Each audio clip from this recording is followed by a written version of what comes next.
যদি মনে করেন এই কথাগুলো শুনিয়া আনন্দ পাওয়ার জন্য আসছেন, কোনো কাজ হওয়ার নেই।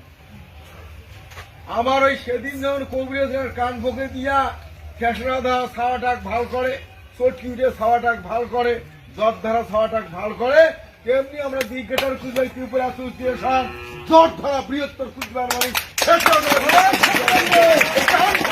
ভাল করার জন্য কবিরাজগিরি করবেন না।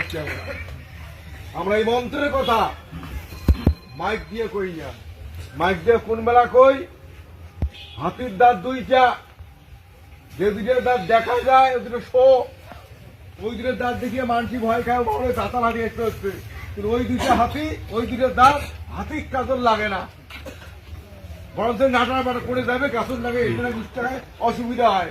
কিন্তু ওই মাইন চোখ দেখে বা অন্য বনের পশু ভয় খাওয়ার জন্য শো, উভয় জীবন ধারণের জন্য ওই দুইটা দাঁতের কোনো গুরুত্ব নাই। ওর যে দাঁতটার গুরুত্ব সেটা হচ্ছে মুখের ভিতরে ছোট ছোট দাঁত, যে দাঁত দিয়ে কলা খায়।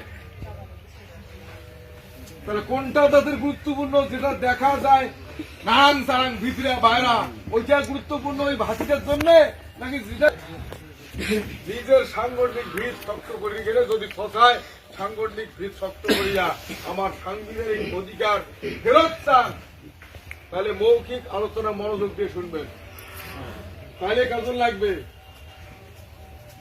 মতি চঞ্চল করেন না। আজকে কারেন্টের মধ্যে জ্বলবেন দেখছে, কত ধৈর্য দেখা যাওয়া যাচ্ছে। আমরা তো ছোটতে বই পড়ছি, এমন কারেন্টের বাতি, বিজলি বাতি কোনোটাই ছিল ন্যাম্পো আর হেরিকেন, তাড়াতাড়ি ওই যায় পাইছিয়া, তাড়াতাড়ি হেরিকেন ছিল, গরিব মেশিন ন্যাম্পো। ন্যাম্পোর আমার বই পড়েছে, কবার চুল পড়া গেছে, বই পড়িতে দিন ধরছে, আমার চুপুর করে পড়ছি, ভালো নয়। ন্যাম্পো হেরিকেন খাওয়ার পাবে। সেদিনকার সমাজের যে অবস্থা ছিল, আন্ধার, চারিপক্ষে আন্ধার, এই আন্ধারটা দূরের ক্যাম্প করিয়ে কারেন্টের বাতি গেছে।